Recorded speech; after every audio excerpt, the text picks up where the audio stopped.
It's been a long and winding race to the White House. The run-up to the US presidential election has been filled with twists and turns. An impeachment trial, bombshells and conspiracy theories, and a pandemic that has changed the way the polls are being held this year, and that dealt an election shock when President Trump himself tested positive for COVID-19. This year's election is shaping up to be one for the history books. And as Donald Trump and his challenger Joe Biden make their final push, we catch up on some of the election action in this episode of CNA Correspondent.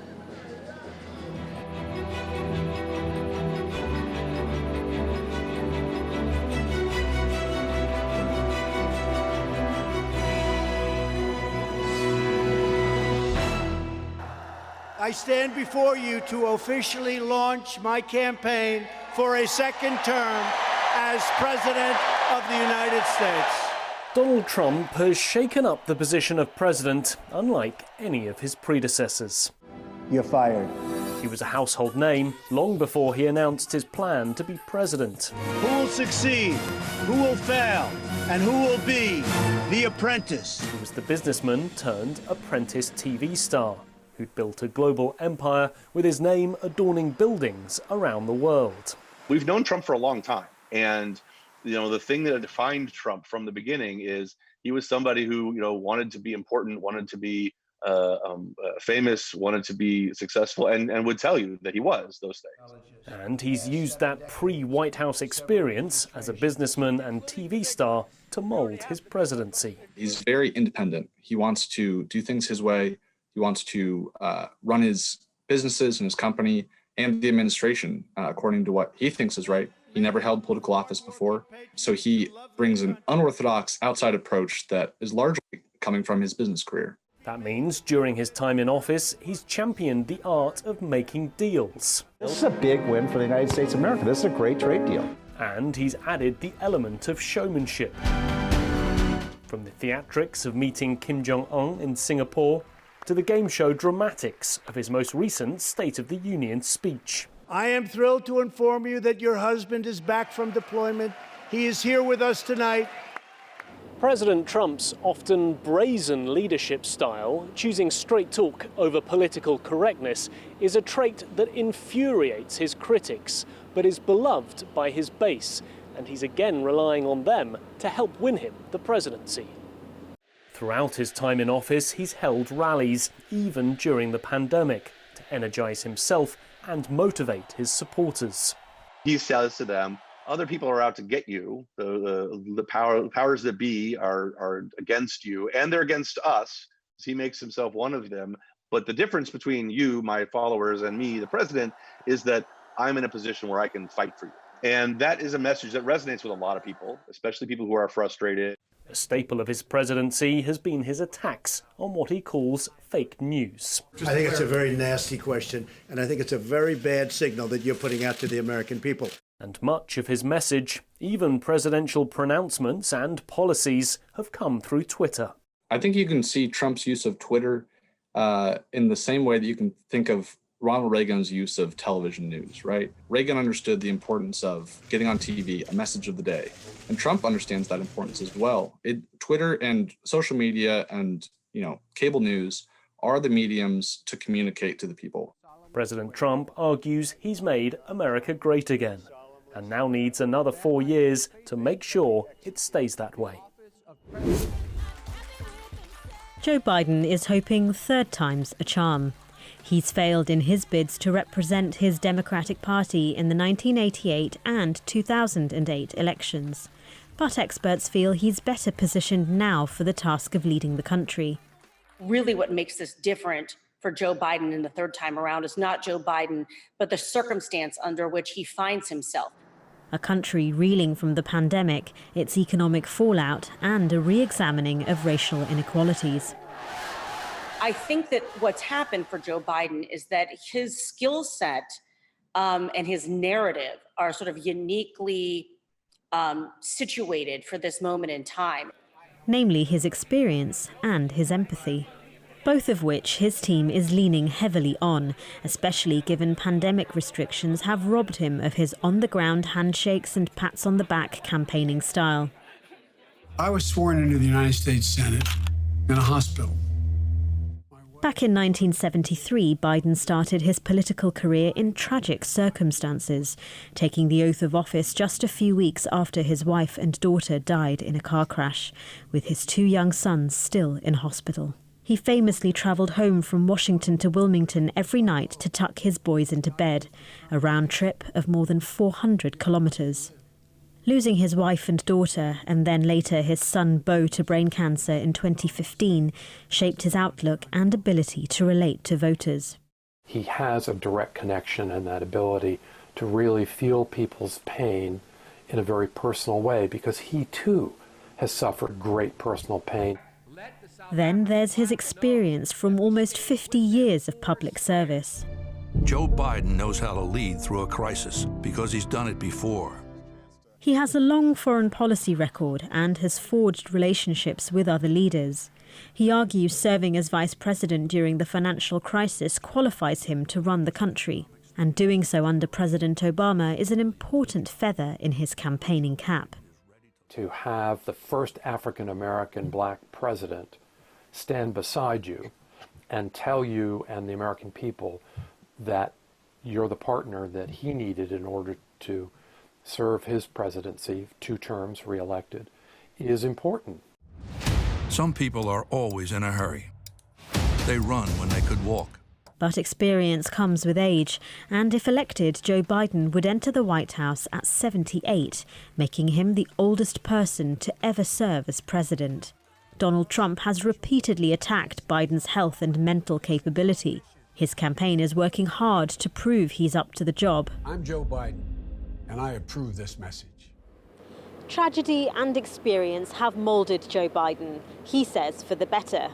And now, with America facing crises on multiple fronts, he argues his past means he's perfectly placed to shape America's future.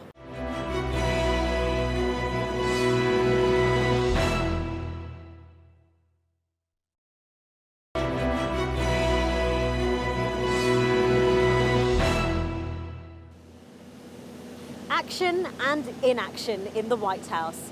Washington outsider Donald Trump entered the Oval Office with much to prove.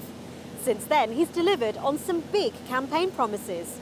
He's renegotiated trade deals, he's exited the Paris Climate Agreement, and he's transformed the immigration system.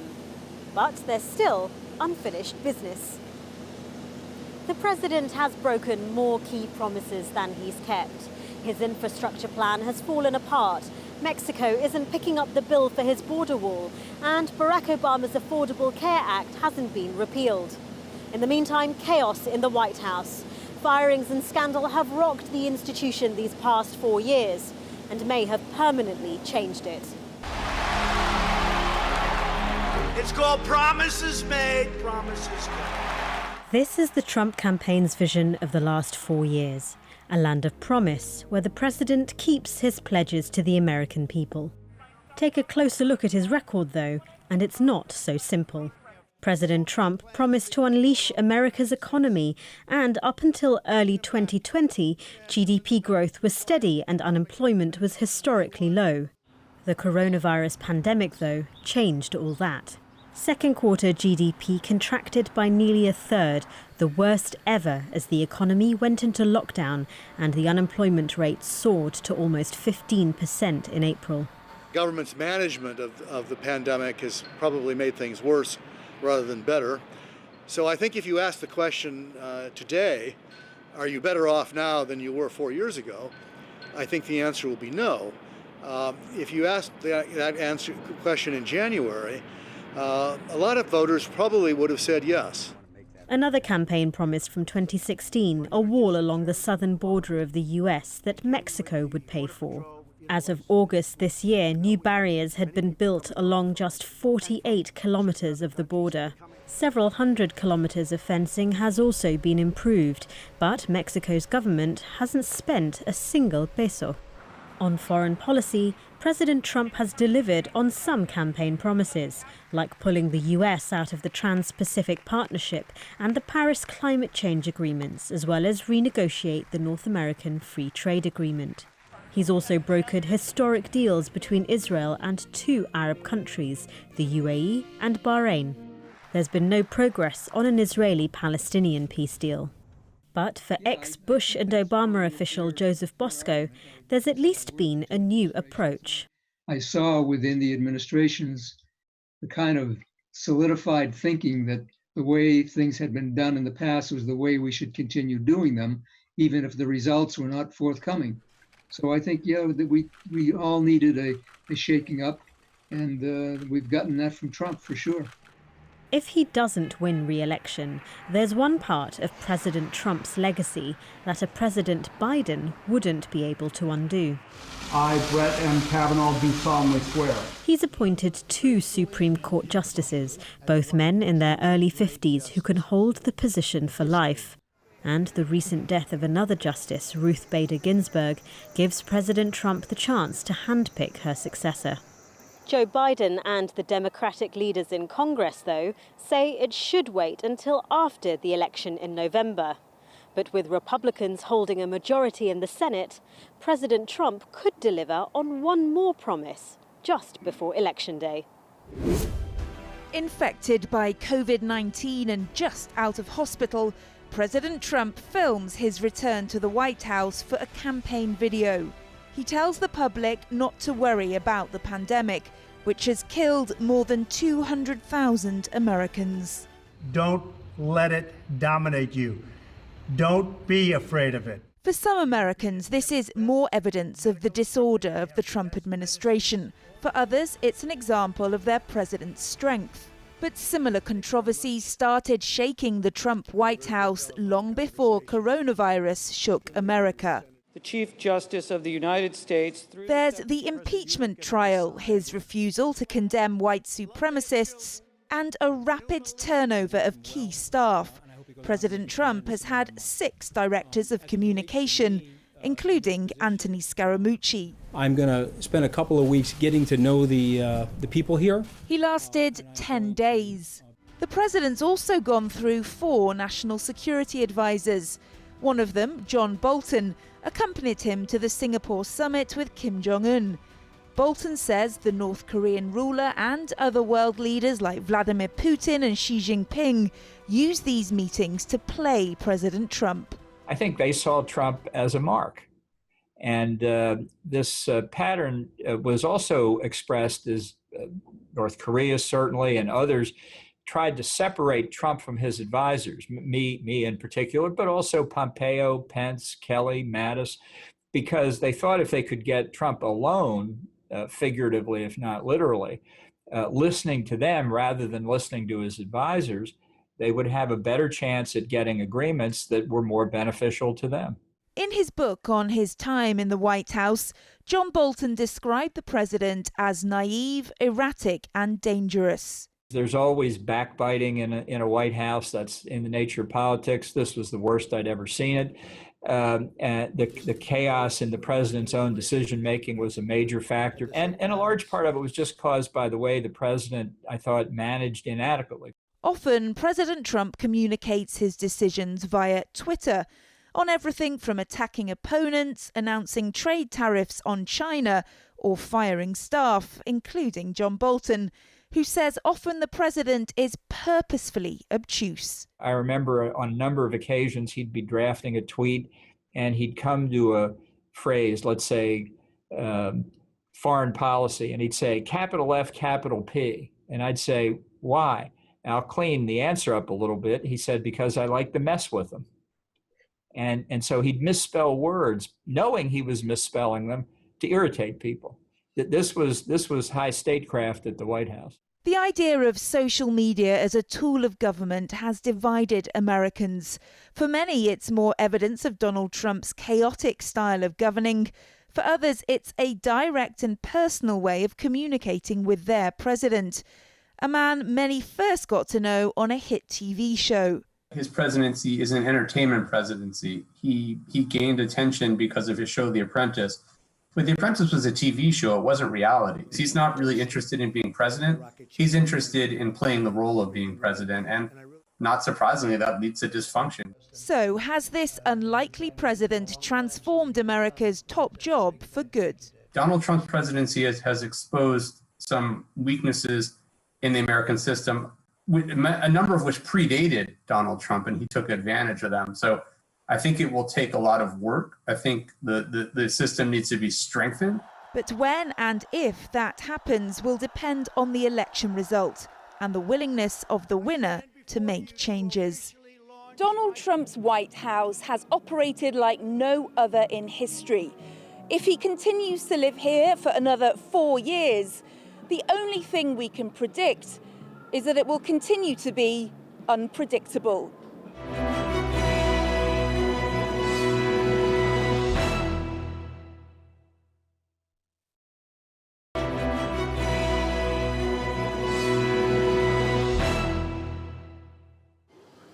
An unusual election in strange times.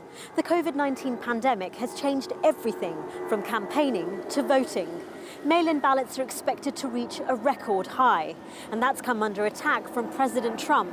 He's called postal voting a huge scam, and he's refused to commit to a peaceful transition of power if he loses, stoking fears of a contested election, America's first in 20 years.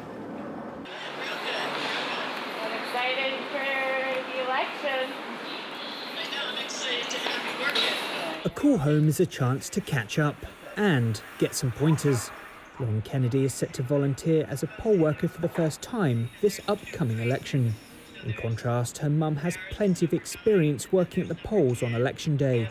But she's in her 60s, and Lauren says she wanted her to sit this one out because of coronavirus concerns. As a compromise, they've decided to split the shift between them. It's sort of been a battle for me to try to have her take a step back, and I felt like this was a good compromise. She's still helping out, she's still doing what she likes to do, but at least she won't be risking as much as she would. Exposure to COVID-19 is a concern for poll workers.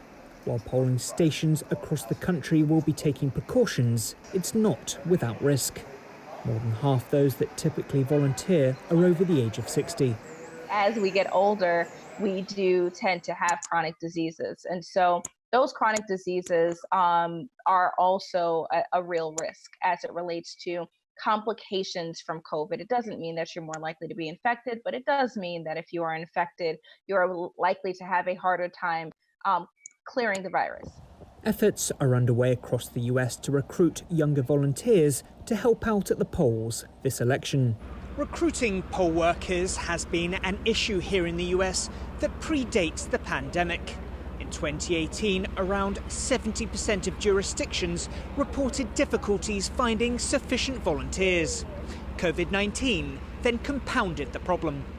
In Wisconsin's presidential primary back in April, a lack of workers resulted in the city of Milwaukee reducing its polling stations from around 180 to just 5.